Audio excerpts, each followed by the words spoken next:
today para masagutan ko po yung mga katanungan ninyo.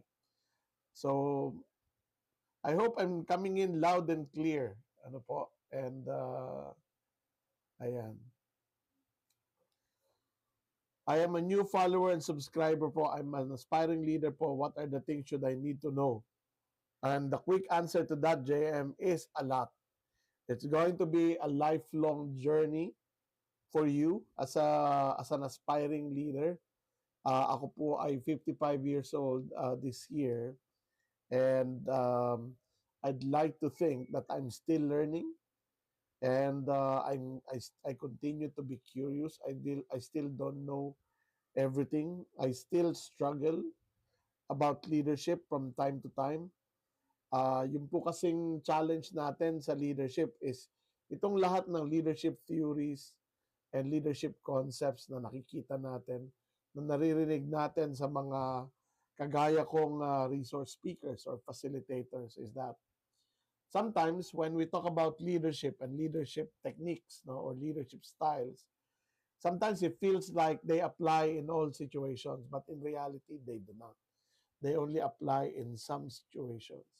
So one of the things that we really need to master bilang mga leaders or aspiring leaders is to recognize, yung ability to recognize the situation, to pause and reflect and ask ourselves what is the best way to deal with this situation. Now, the best way to deal with different kinds of situation is to collect for yourself a leadership toolbox. No? So lahat ng natututunan po natin tungkol sa leadership, managing people, ay ipunin natin, ilagay natin sa ating leadership and management toolbox. At while we're navigating yung ating journey on leadership and management, ay nailalabas natin yung mga tools na yon based on our understanding of the need. No? So JM, good luck on your journey towards successful leadership. Ano po? And hopefully, I can contribute to your toolbox. All right, so let's get started. Ang topic po natin ngayong gabi ay personal leadership. Okay? Before I continue with the topic today, I would like to take this opportunity to introduce an organization that I started 19 years ago.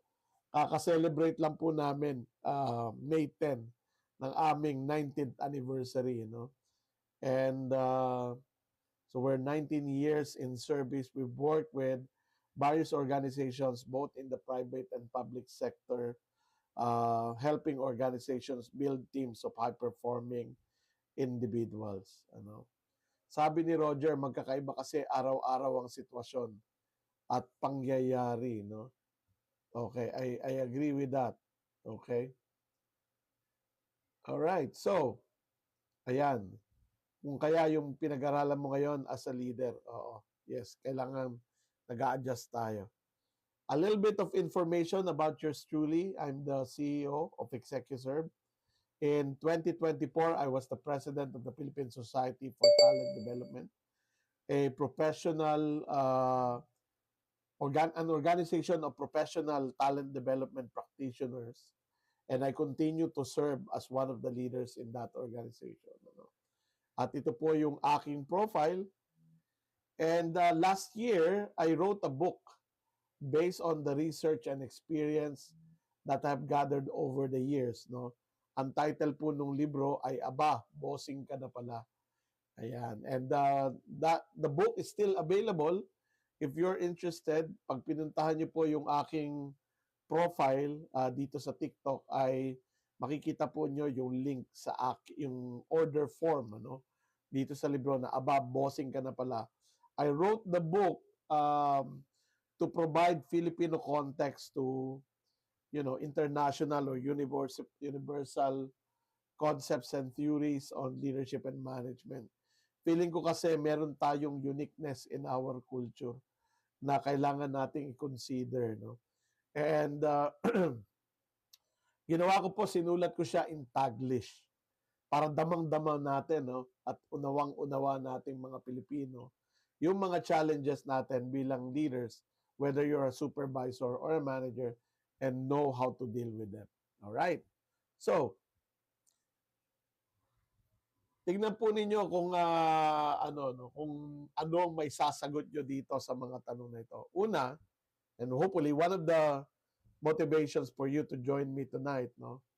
Tama ba ito para sa inyo? Do you want to be a leader? Yeah. Is your answer to this is yes, I want to be a leader. Okay, leader ka na. Leader ka na. Do you want to be a good leader? Okay?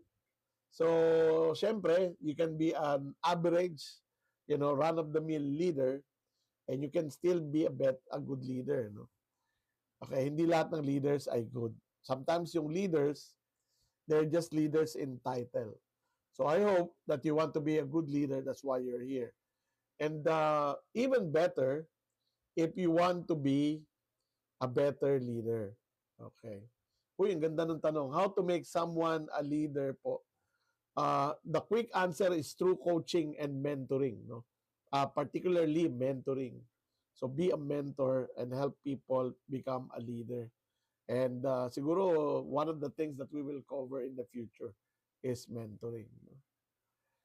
Now, it's also important to highlight na in order to be a leader, in order to be a good leader, and in order to be a better leader, you need to first become a good personal leader. No? So great leadership starts with personal leadership. All right? So that's why we're here. Na-promote po ako as OM. 21 years old pa lang po ako dahil sa connection. Sana maitama ko pa ang leadership ko. Habang while we're taking our journey in leadership, every day is an opportunity to be better, to be more knowledgeable and more skilled. And if you're staying for the next hour, hopefully I can contribute to that additional knowledge and additional skills in leadership. Okay. I forgot his name. I'm bad with names. Anyway, Jonathan Haidt wrote the book Happiness Hypothesis. And he described the human mind as having two components, no? Yung rider at saka yung elephant. No? So, dito sa slide na nakikita ninyo, meron tanong, no? Who is in control? Okay? Yung rider represents your rational mind. Okay? Ito yung parte ng utak natin na gumagamit ng objectivity, ng logic, ng reasonableness in making decision. Okay? So that's your rider. The elephant, what does the elephant represent? The elephant represents your emotional mind. So what do we know about the rider and the elephant? No? Kapag ka yung elepante ay hindi motivated or motivated to do something else, there's nothing that the rational mind can do because the elephant, based on this metaphor, is more powerful and stronger than the rider. In order to manage the elephant, the rider must be skilled. No? So let's expound on that. Okay? So let's talk about the rider-elephant relationship. Yung rider, yung rational mind, represents your conscious, verbal, and logical thinking. Our ability to plan and analyze. That's your rider.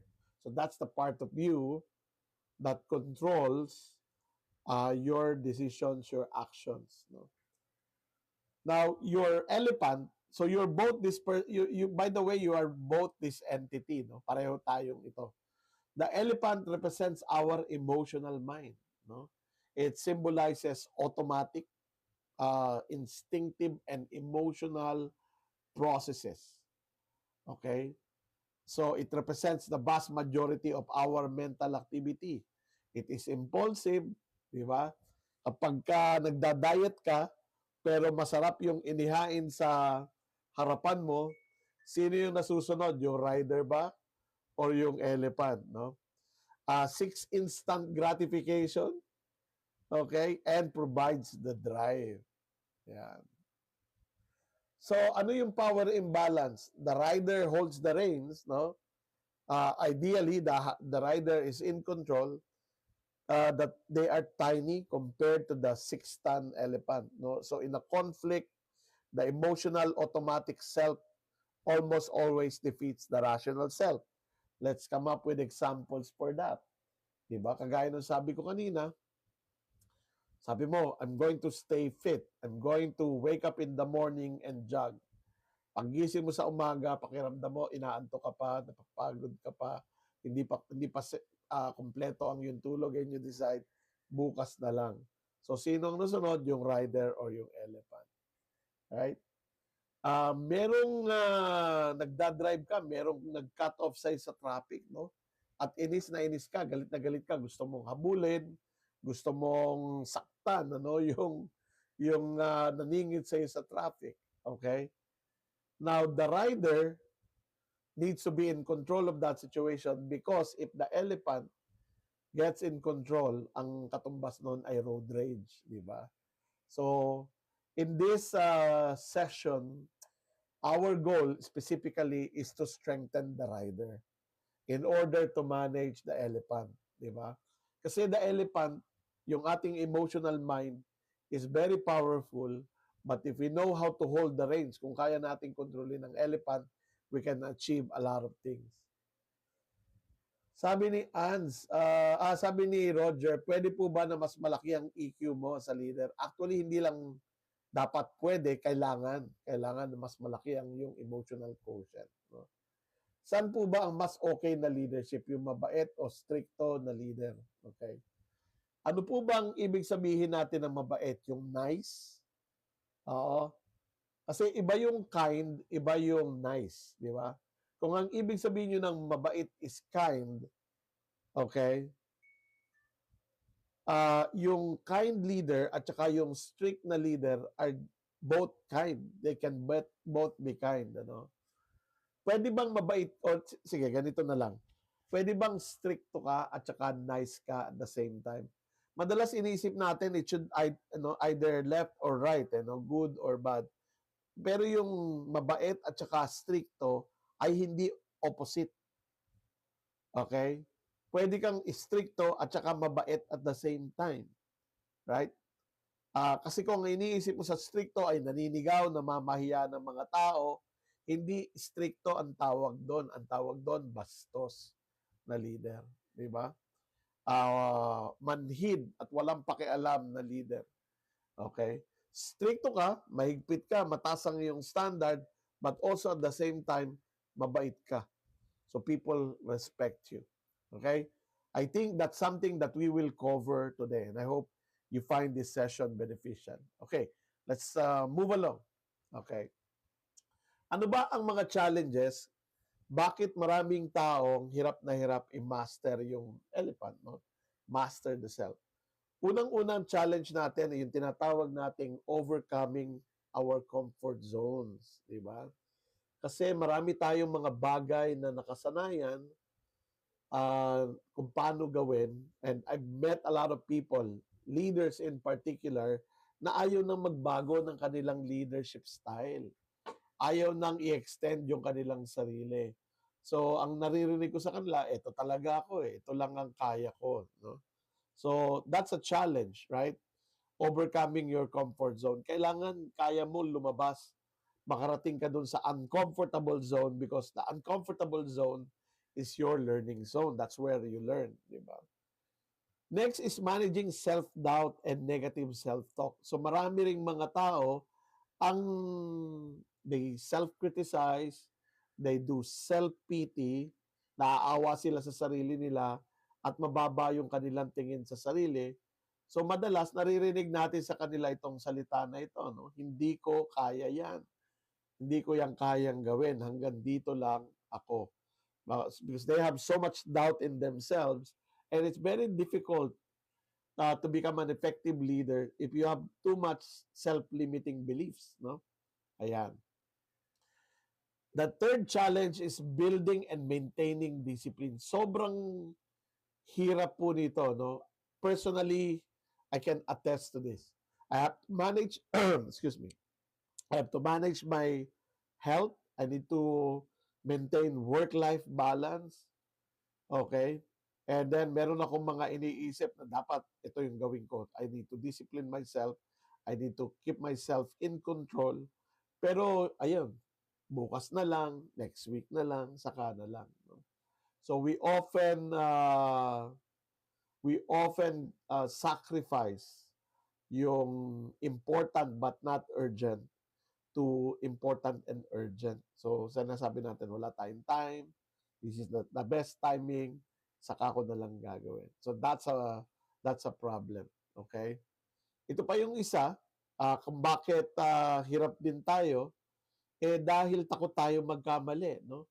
Yung fear of failure. Confronting fear of failure, actually, it's not the failure itself, it's the judgment that follows. No? So maraming mga supervisor, mga manager, ayaw nilang mag-try ng bago, doon sila sa tried and tested, kasi natatakot sila na baka pumalpak eh. No? Baka pumalpak. Kung susubok sila ng bago, baka pumalpak. So, uma-attend ng mga training, uma-attend ng mga seminars, nakikinig sa mga videos na kagaya nito or nanonood, pero hindi nila susubukan kasi natatakot silang pumalpak. No?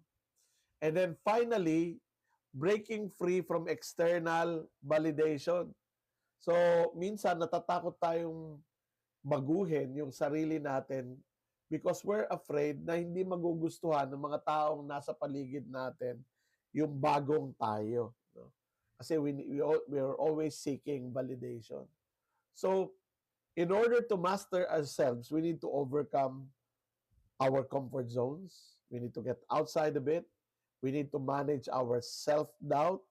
We need to build and maintain self-discipline. We need to confront our fears and fear of judgment. And also, we need to break free from external validation. So the question now is, paano natin gagawin yan? Okay. So ito po yung, let's see, kung tama yung aking sequence. Ito po yung ating roadmap. So I imagine na isang major topic kada week.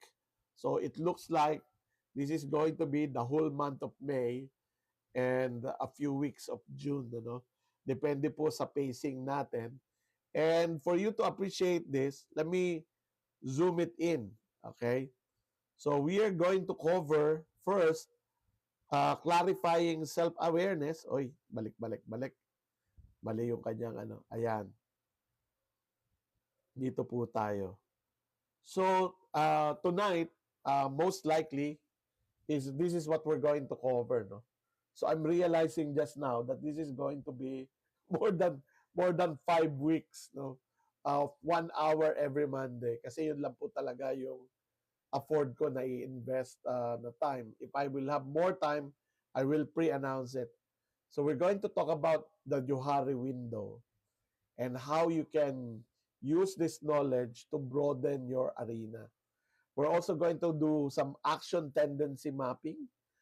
Try to understand what makes us happy, what makes us sad, what makes us afraid, and how to manage it. No? So, ayan.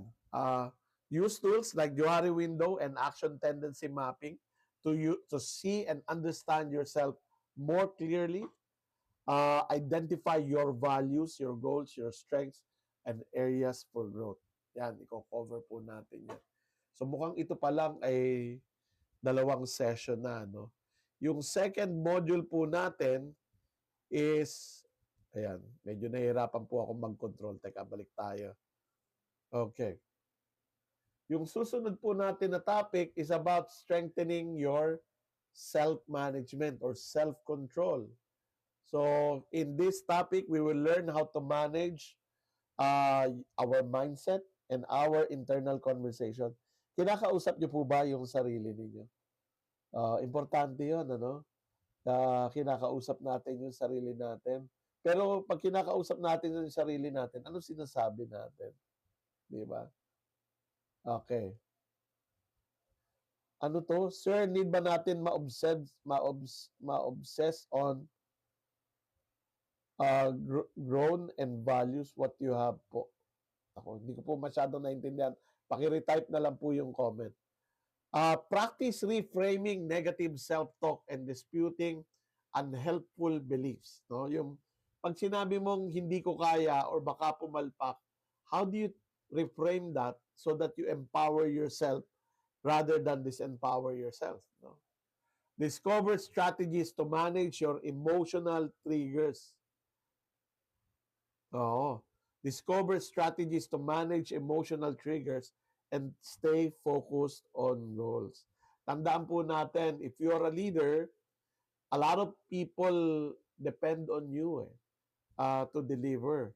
So, importante yung ability natin to focus, no, and commit to a goal and a strategy. Sabi ni Roger, kailangan talaga may simulation sa utak.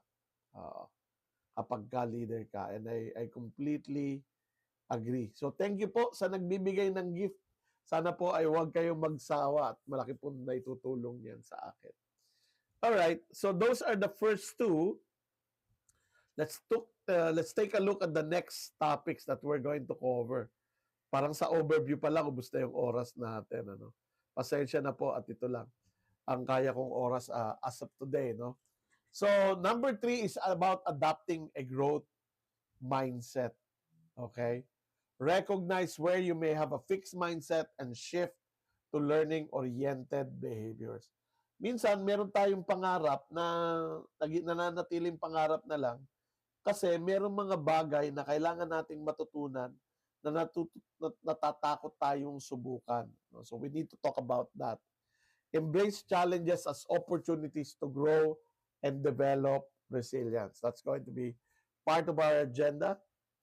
Okay, let's look at our fourth topic. Focus your energy on what matters.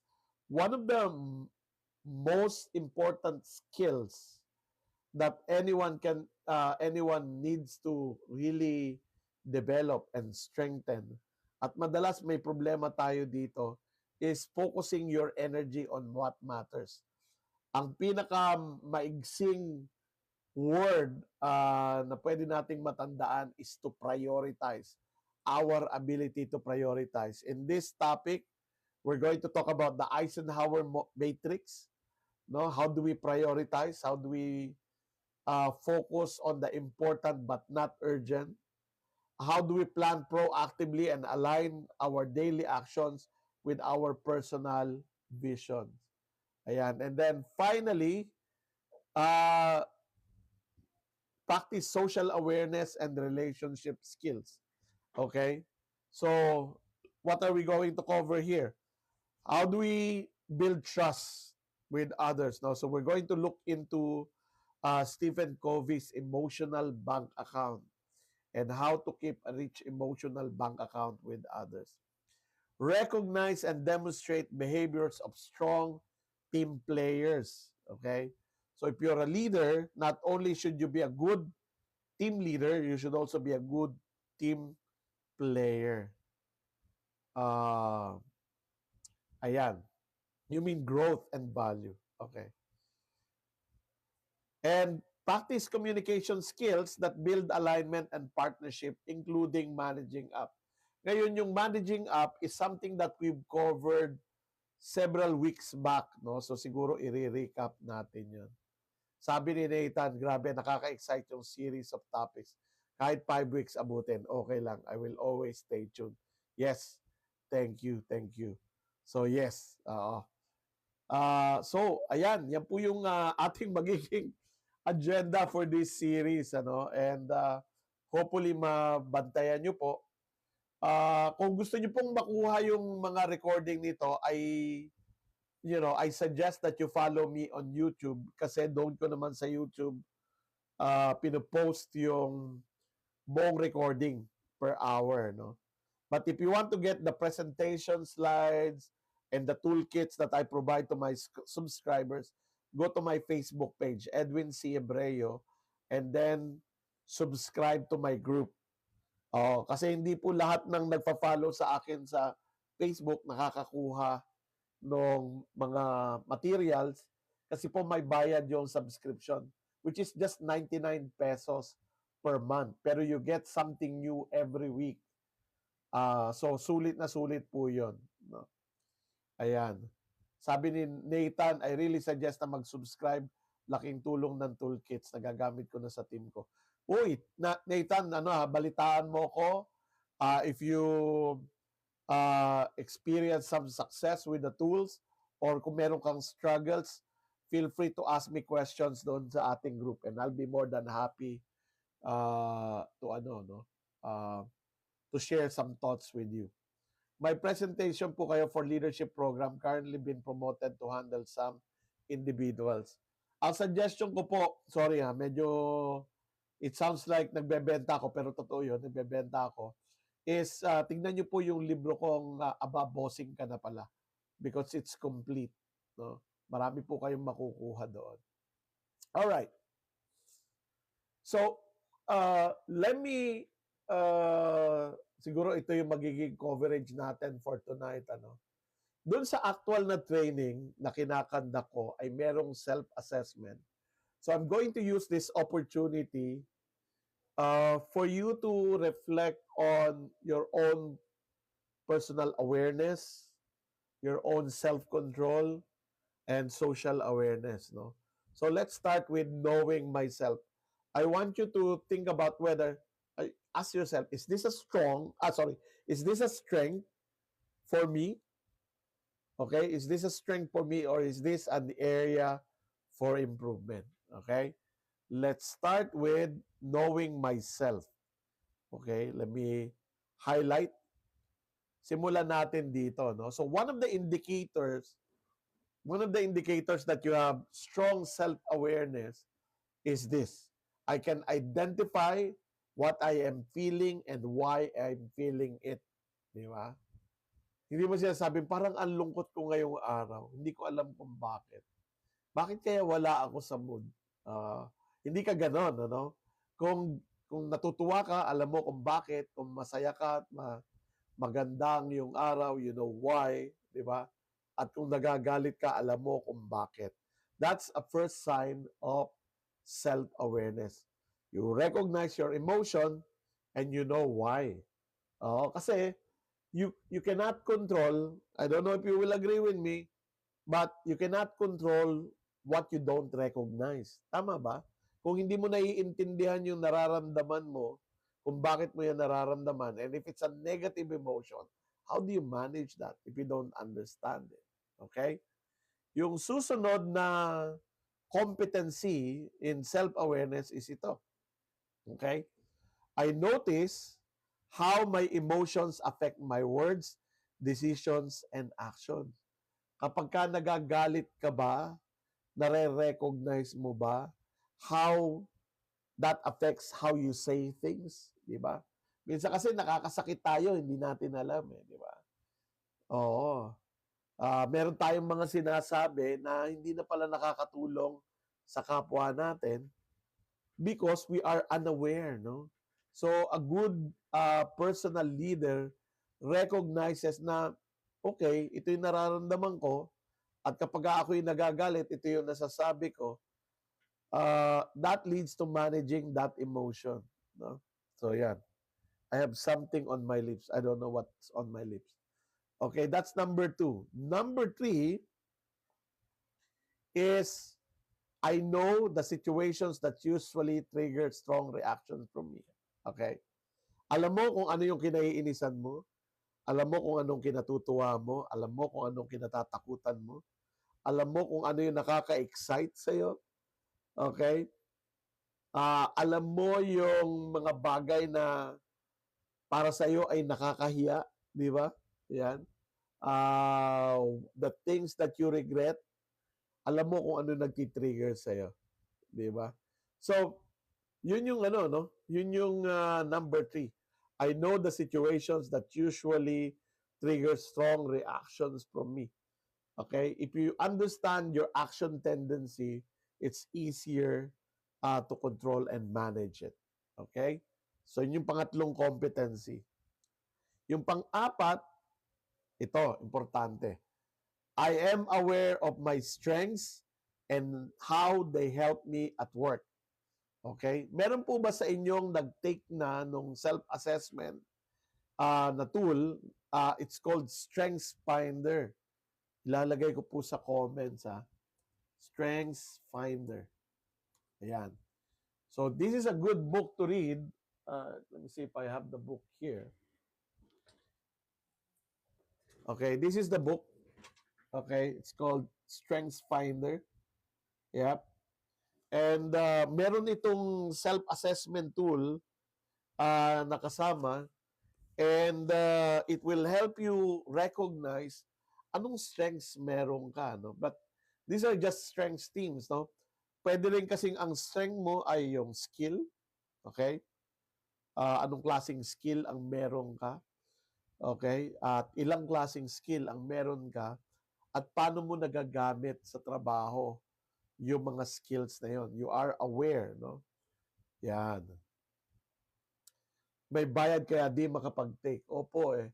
Pero kasi, may, ano yun eh, consider it as an investment kasi pag mas kilala mo yung sarili mo, mas magagamit mo kasi yung ano eh, yung anong tawag dito, mas magagamit mo yung iyong strengths more effectively and more productively. Number 5, what's our number 5? Dito pala sa baba. Ayan.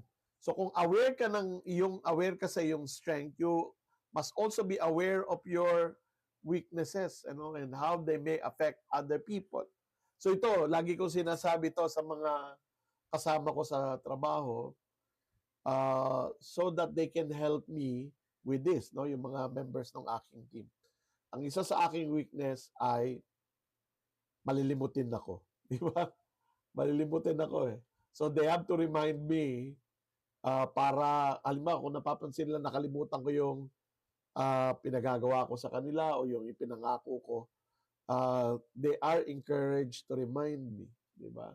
I'm not a detail-oriented person, so I need people around me who are more detail-oriented. So, you need to recognize kung meron kang strength, you also need to recognize your weaknesses so that you know what kind of help you will need from other people. Naniniwala po ba kayo dun sa kasabihan na no one is an island?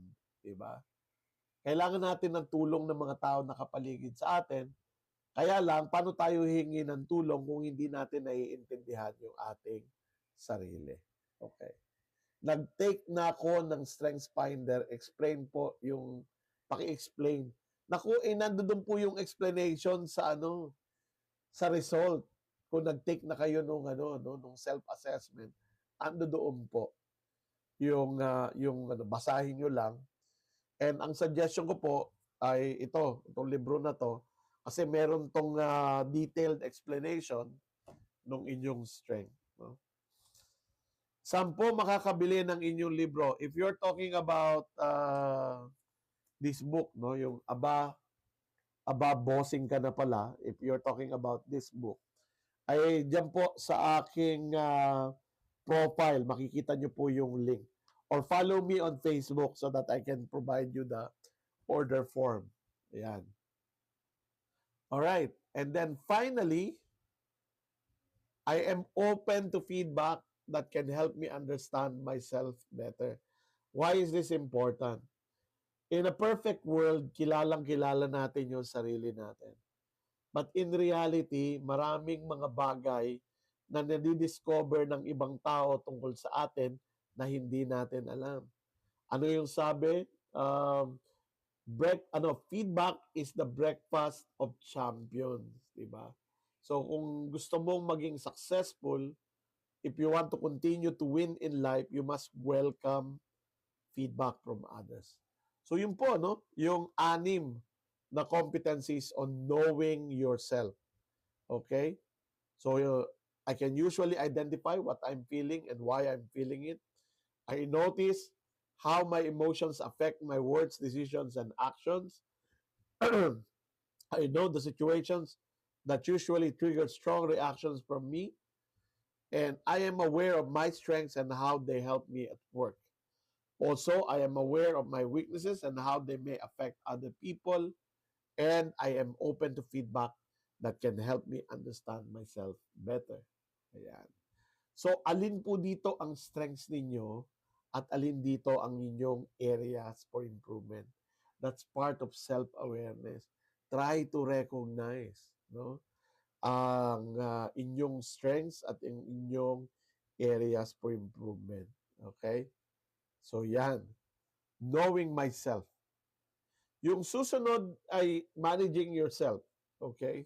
So this area looks at how you manage emotions, mindset, self-talk, discipline, and behavior under pressure. Okay? So ano ang mga indicators natin? Ganun pa rin po ha. Try to assess, is this a strength or is this an area for improvement? Okay? Let's take a closer look. Okay? I pause and I think before reacting when I feel angry, anxious, or frustrated. In short, hindi ka nadadala ng silakbo ng iyong damdamin. You are able to pause and reflect. No? Number 8, I stay composed when I am under pressure. In short, hindi ka basta-basta nagpapanik. No? Hindi ka basta-basta nagpapanik. Number 9, I can express difficult feelings without attacking or blaming others. In short, kaya mong sabihin when you are frustrated, when you are upset, when you are angry, without putting the other person on a defensive, no? Oo. It doesn't feel like an attack kapag ka nagsasalita ka. Kapag ka leader ka, importante na kaya mong gawin ito. Bakit? Because kapag ka hindi mo kontrolado yung sinasabi mo, imbis na makatulong yung sinasabi mo to build relationship, to improve performance, lalo siyang nakakasira. So this is a very important skill to develop if you don't have it yet. Number 10, I challenge negative self-talk when it stops me from taking useful action. Merong mga tao, tinatakot kasi nila yung sarili nila. No? So, baka kasi ikaw yung unang-una mong kalaban. I can't do this. I always fail. Okay? So, try to reframe that by saying, I can learn. I will try. No? And if I fail, I can learn from it. Diba? So, that's your number 10. Number 11 is I learn from mistakes instead of simply feeling defeated by them. Merong mga tao, pag pumalpak, pag nagkamali, sumusuko. Diba?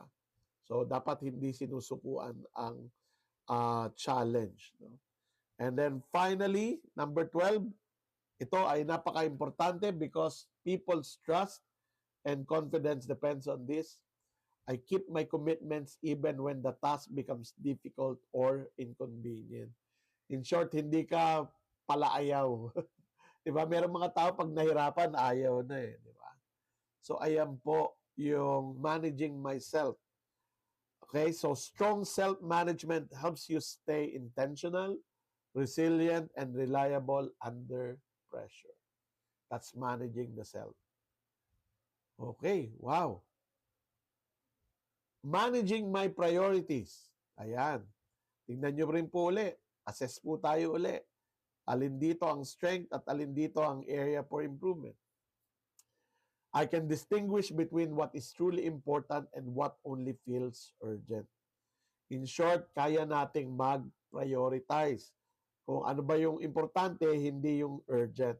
Kasi yung tumunog sa yung phone, that's urgent, no? That's urgent, but is it important? Okay?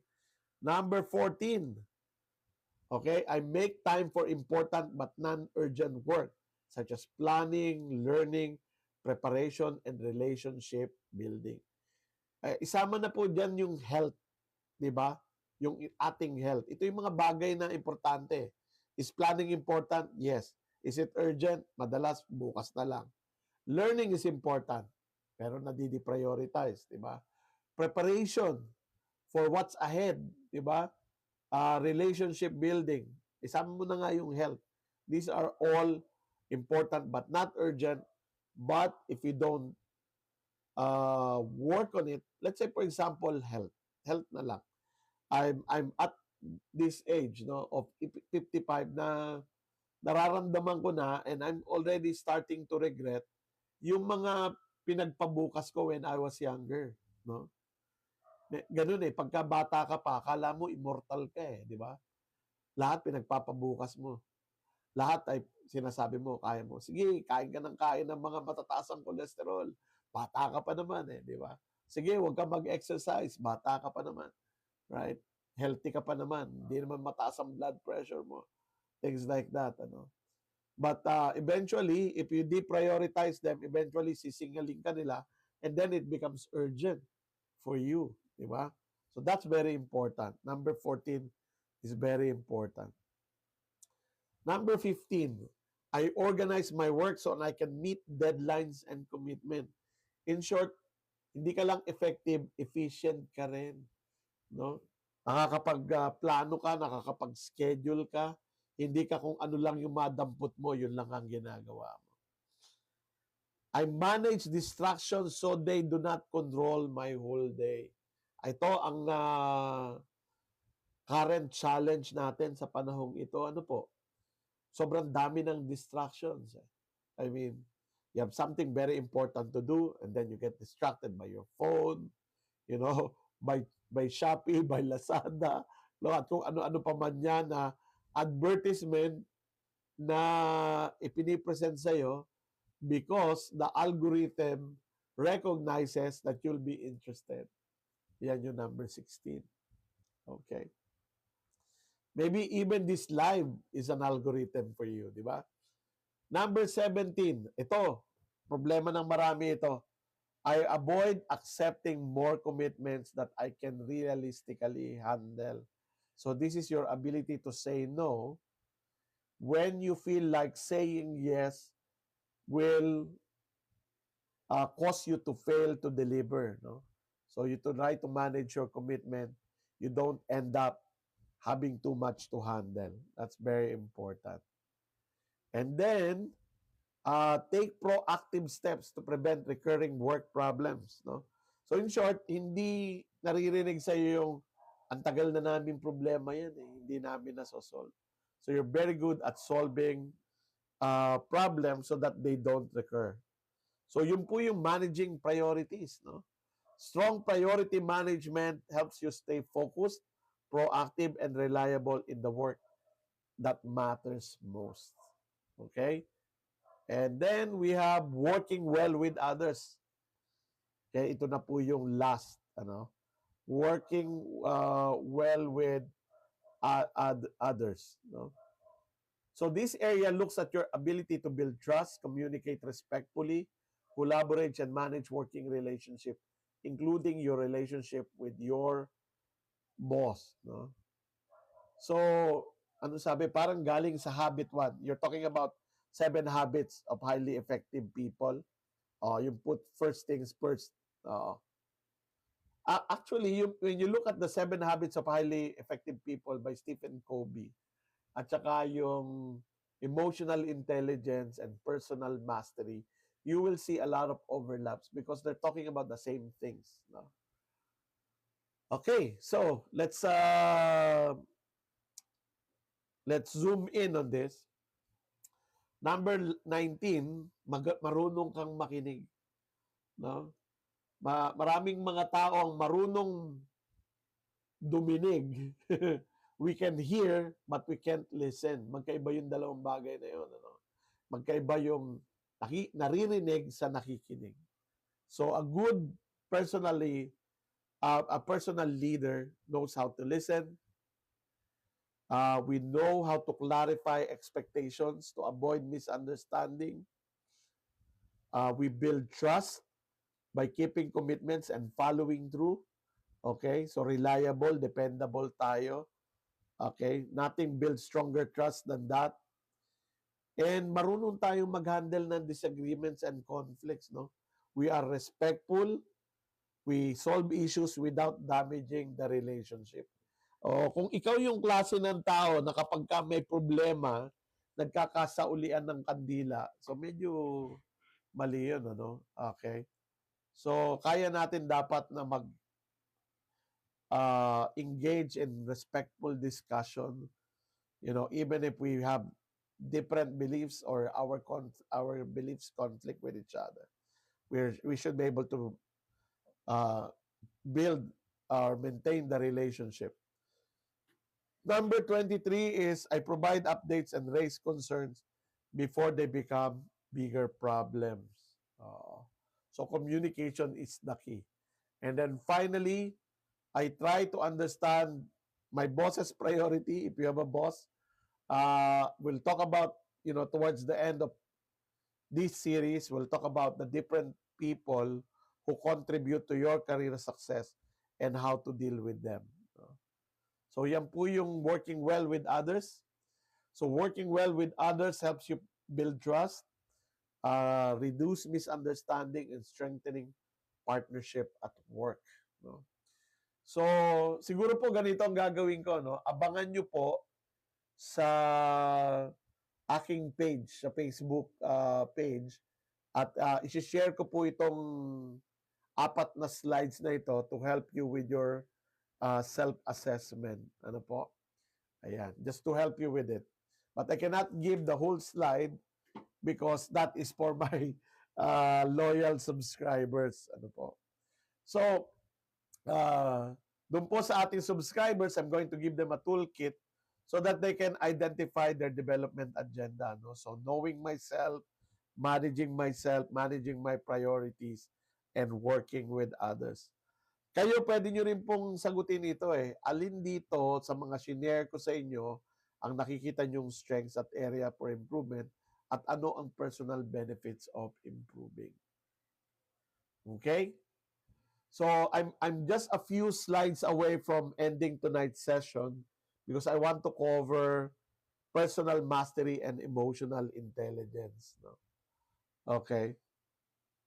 So, pag tinignan niyo po yung iceberg of success, madalas kasi ang tinitingnan ng maraming tao is yung galing mong magsalita, no? Yung logical reasoning, galing mong magpaliwanag, abstract thinking, problem solving, memory, no? Yung magaling matandain ka, no? And your knowledge comprehension, yun yung nakikita ng maraming tao eh. But deep below, our personal iceberg is our emotional intelligence, no? And this is an important factor in our success. Maraming mga tao ang matalino pero hindi successful because they lack in self-awareness, self-regulation, social awareness, and relationship management. Okay? The thing about EQ is that it is a skill. If you focus your attention in building your emotional intelligence, you can do it. And hopefully, in this series, no, yung nagtatanong if this is for free, it is for free. At sundan nyo po, no, kasi we're about to finish our part 1. It looks like this is more than just part 5, ano? Okay. So there are 4 domains of emotional intelligence according to Daniel Goleman. I want to tease them out for you to appreciate it, and then we will go to question and answer. No? Yung first domain is called self-awareness. No? Self-awareness. Anong ibig sabihin ng self-awareness? Our ability to recognize emotions, know our strengths and triggers, and understand the impact of our emotion, our goals, our values on ourselves. That's self-awareness. Okay? The next domain is self-management. Okay? And what does self-management cover? Our ability to manage our reaction, our ability to pause before acting, and our ability to stay composed and focused. Okay? I hope that you find this important. And then finally, hindi pala finally, pangatlo is social awareness. Okay? So this is important because this leads to the fourth domain, ano? Our ability to read others, no, to understand others, notice their mood, their context, and our ability to show empathy. I will even go as far as say not just empathy but our ability to show compassion, di ba? Ayan. So, ano yung pang-apat? When I reveal the fourth domain, you will see the relationship of all these four domains, no? Okay. So, hold on. Ayan. All right. Yung pang-apat ay relationship management. You will notice na merong lumabas na iba't ibang connectors, no? So relationship management, let me just zoom that uh, part uh, in so you can see it. Relationship management is our ability to communicate well, influence others positively, handle conflict, and build trust. Ngayon, pag tinignan po natin ito, if we zoom out, yung self-management, your ability to manage yourself, starts from being self-aware. At yung pagiging self-aware natin helps us also expand our awareness of others. At yung relationship management is a factor of our ability to manage our reaction and our ability to understand others. So, yung sabi kanina, we're lacking sometimes in EQ, ano no, minsan nagagalit tayo pagka sinasabing ang, ang baba ng EQ nito. But in reality, there should be a constant or consistent effort to really strengthen our emotional intelligence. Just like what I said nung nagsisimula tayo dito, sometimes our emotion gets the best of us. 'Di ba? Natatalo tayo kasi ng emosyon. So, next week, tignan nga natin, let's do a preview of next week. Next week, we're going to look at how we can enhance self-awareness so that we have better emotional awareness. We are able to accurately self-assess, okay, and then build our self-confidence. Pero next week na po yan, okay? Just like what we practice here, every Leadership Monday, I give about 10 minutes for question and answer. Ano po? So, I will pause this session. Hindi tayo nakaisang topic, no? Not even half. So, balikan niyo po ako sa Monday 8 to 9 p.m. and we will continue this conversation. Oo. Ano, Coach Ed, ano po ang pwede naming maging assignment? Okay? Uh, Siguro ang pinakamagandang assignment is to ano no, to try and practice what we call metacognition, no? Ayan. Ano 'yan? Metacognition. Ayan. Yung metacognition is thinking about thinking, no? So practicein niyo po. Uh, sa bukas o kaya ngayon, no? You can look at, you can reflect on what you're thinking and try to analyze what you're thinking. Tama ba tong iniisip ko? Itong nararamdaman ko, saan nanggagaling ito? Why am I happy? Why am I sad? Why am I upset? No? So, if you can do journaling, journaling is a very powerful way of improving self-awareness, no? So, pwede mo sabihin, Dear Diary, okay, today, I feel so happy. Nakita ko yung crush ko. Kinilig ako. At nginitian niya ako. So, I'm really feeling good right now. So, that's an example, no? Where you recognize your own thinking and your emotion. It helps with logical, critical, and even creative thinking, which is a topic that I covered this morning, no? Sa aking session. So, simulan niyo po sa mga maliliit na bagay. As we go along, there's going to be more. No, we're going to talk about strengths and weaknesses. We're going to talk about goals. Uh, marami po tayong pag-usapan. For now, doon muna tayo mag-pay attention to practice self-awareness. Ano po? Meron po ba tayong mga katanungan? I'm going to look at our chat kung meron tayong mga tanong na kailangang sagutin. Okay?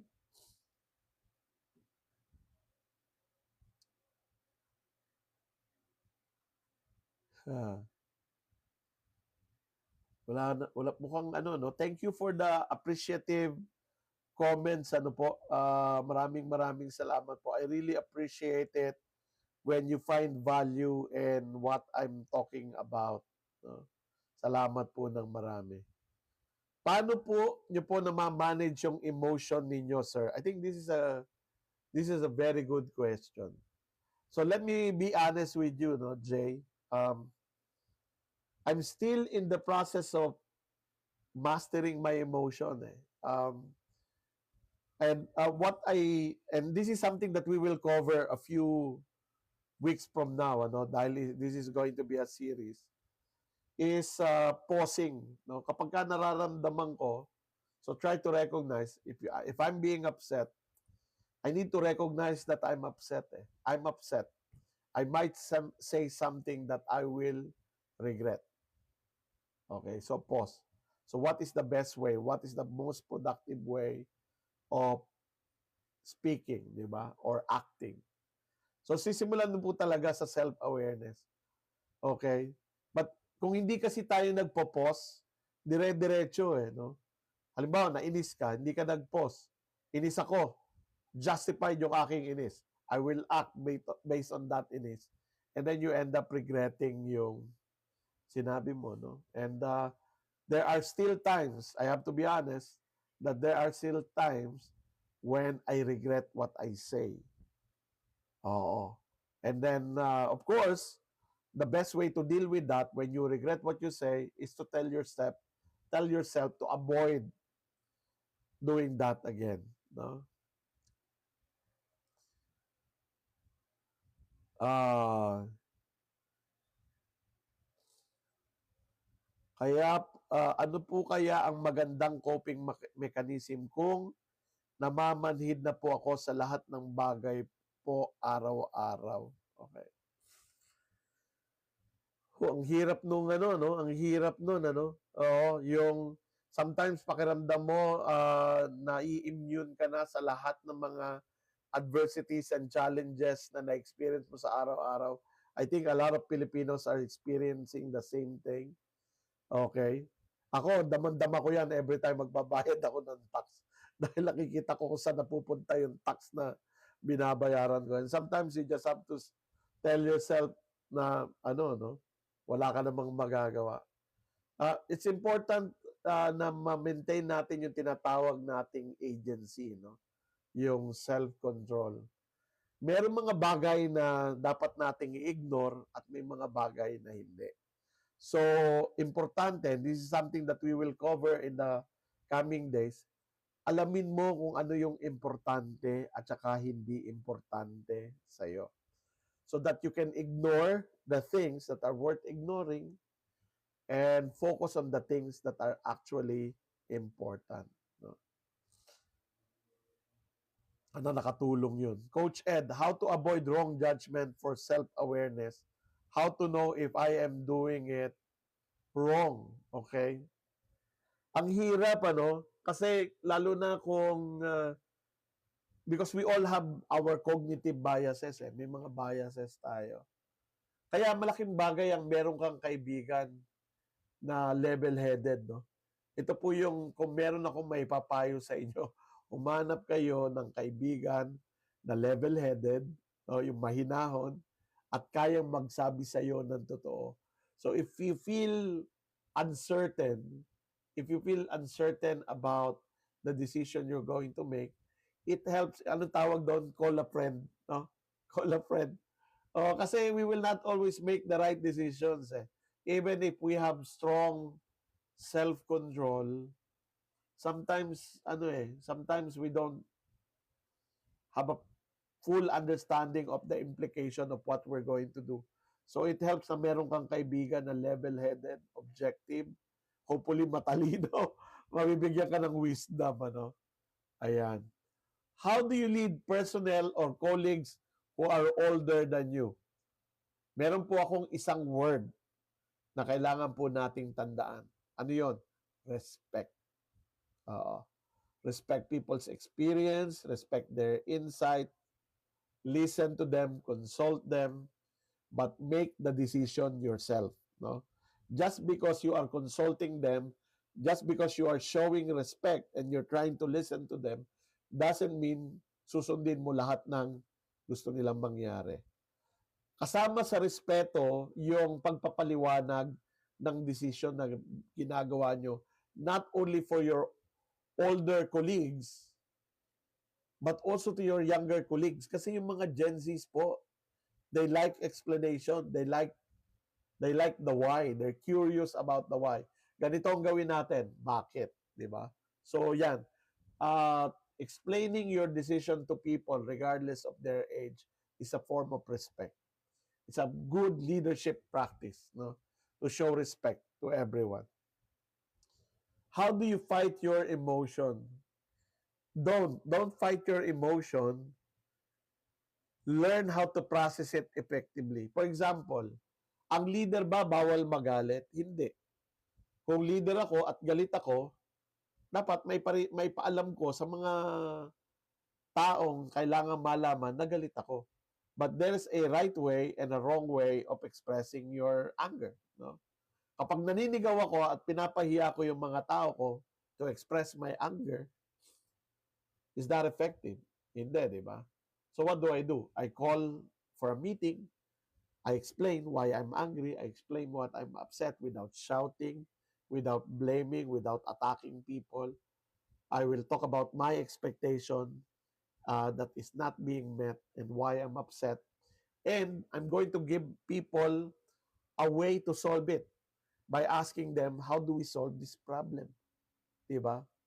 So don't fight your emotion. Kung masaya ka, maging masaya ka. Kung malungkot ka, process your sadness. Kung galit ka, process your anger. Kung takot ka, process your fear. And when you do, you hopefully will be able to come up with better, more productive, or more constructive decision. So I hope nakatulong yon, Jay. No? Paano po magandang gawin kung ikaw ay bagong leader at may isa pang leader na 15 years na? Same, no? Respect and conversations. Mupo kayo, pag-usapan ninyo how you're going to lead together. Wala pong hindi nakukuha sa mabubuting usapan. Yan. Pwede rin mabubuting usapan. No? Challenge for me is minsan feel ko self-aware ako pero nagsi-self-sabotage po pala. O delikado yun eh. Pag-uusapan po natin yan, yung too much self-criticism, yung we're not giving ourselves the benefit of the doubt. Oo. So pag-usapan po natin yan, that will be a topic where we're going to talk about the disputation process and reframing. No? So iwasan po natin yon. Kapag ka yung sarili mo, kalaban mo pa, sino pang kakampi mo, di ba? Oo. So pag-usapan natin how we're going to deal with that. Feedback kasi minsan personal, kaya dapat mabilis ka mag-isip ano ba ang isasagot mo. Okay. Totoo ba na kailangan mabilis ka mag-isip at sumagot? Pwede bang sabihin ko doon sa nagbigay sa akin ng feedback, sasabihin ko, okay, thank you for that feedback. Now I'm trying to understand what that feedback is all about. And honestly, hindi ko pa maisip yung aking isasagot. Can you give me some time to think about how I'm going to respond to that? Diba? Kasi minsan, illusion yung yung kailangan mong sumagot agad. Like, when kanina, nasa meeting ako with a client, at binigyan ako ng problema nung kliyente. Sabi niya, ito. Ang problema namin. Anong solusyon dito? Sabi ko, that's a big problem and I will be doing you a disservice kung sasagutin ko agad yung problema mo na yun without thinking deeply about it. So sabi ko dun sa kliyente, give me this week to think about it and try to formulate a solution. And habang pinag-iisipan ko yan, I might send you a message asking for additional questions. So, minsan kasi pakiramdam natin parang may buzzer, no? Na kailangan mong pindutin. That is not always true. Sometimes, or often, there's time to wait for you to come up with a better, more productive answer. So, I hope nakatulong yan. What is your suggestion if your team is doing a silent war? So a few weeks back, 2 weeks ago, we're talking about the storming stage, no? Dito kasi sa Pilipinas, pagka may away yung mga tao, dinadaan sa silent treatment. You need to sit down with the team and have a conversation about whatever the issue is, no? At mahinahon nating isolve yung problem together, di ba? So yun lang naman wala namang ibang pwedeng gawin kung hindi mag-usap to facilitate the discussion. So be the leader who knows how to facilitate conflict resolution. You need to listen but don't absorb. Yeah. Self-awareness or overthinking. Okay, sobrang tulong po, sir. Malaki pong pinagdadaanan ngayon. Oo. So I'm glad na nakakatulong po ito, no? Ano pong gagawin sa kawork mong akala niya ay siya ang boss? Okay? Ang problema sa mga bossy na teammates is that sometimes people get threatened by them, so sumusunod na lang sila. So if you feel like your rights is being trampled upon, natatapakan yung iyong rights at yung privilege, sabihin mo na mahinahon. No? So halimbawa, nag-bossy siya, no? Sinabi, Ed, pakiuna nga ito, kailangan ko to mamaya. Okay. Meron kang ibang priority. So pwede mo sabihin sa kanya na hindi ko yan priority sa ngayon. Meron akong ibang kailangan i-prioritize na inuutos ng tunay na boss, di ba? Oo.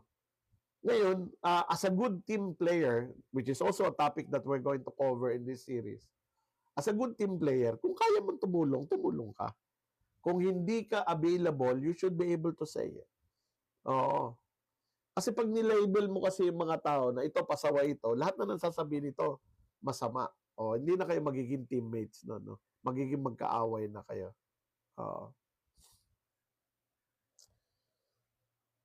Kaya siguro napunta kayo sa akin dahil kayo po yung nagbibigay linaw ng lahat. Naku, I really appreciate your appreciation. No? Mindfulness versus self-awareness. Ano po ang tanong? Mindfulness is self-regulation, no? Self-awareness is part of mindfulness, no? Is it healthy to blame yourself na kahit ginawa mo naman ang lahat ng makakaya mo? Wala, ano po kasi yung blaming It's a very unproductive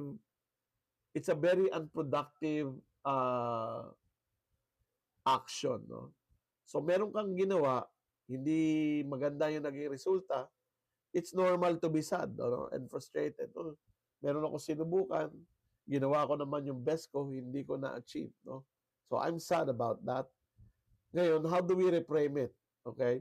The reframe will be, ano kaya ang pwede kong gawin so that I can do better next time? Kasi wala nang, ano yung sabi? No use crying over spilled milk. Natapon na yung gatas Tapos na, hindi mo na mababalik sa baso yun. So the question now would be, next time, how do I make sure that the milk doesn't spill? So every failure is an opportunity for learning. Diba? So yun yung kailangan natin gawin. Pero pag nag-fail din yung team mo, kahit hindi ka naman kahit hindi naman ikaw may gawa, biniblame ka ng manager mo. Napabuntong hininga ako, no?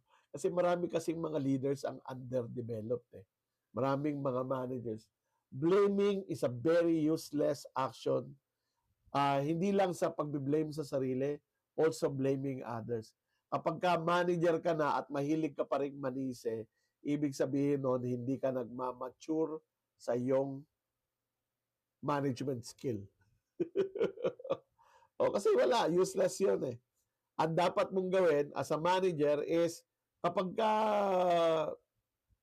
na-experience nyo yan, yung failure na yan, your facilitation ng conversation should lead towards what lesson can we learn from this failure and how do we move forward from this? How do we do it better next time? Because yun yung useful conversation rather than sino may kasalanan nito? Sino dapat sisihin dito? O pagkatapos mo sisihin, aayos ba? Hindi, di ba?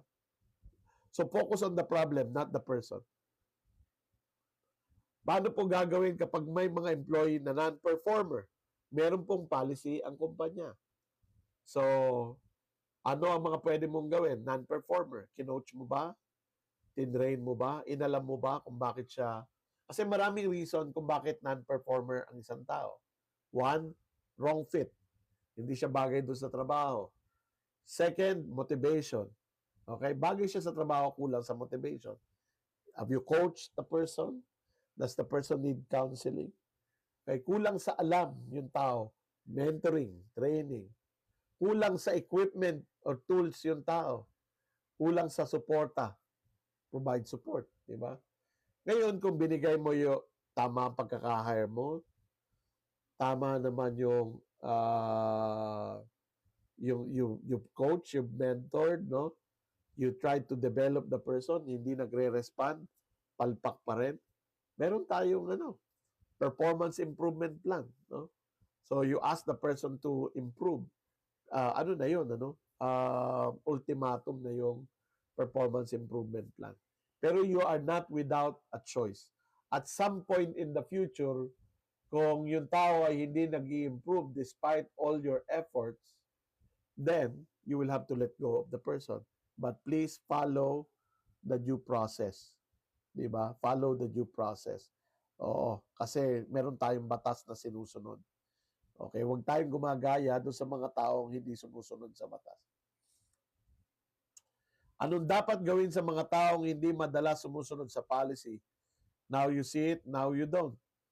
You go back to the policy. What does the policy say? No?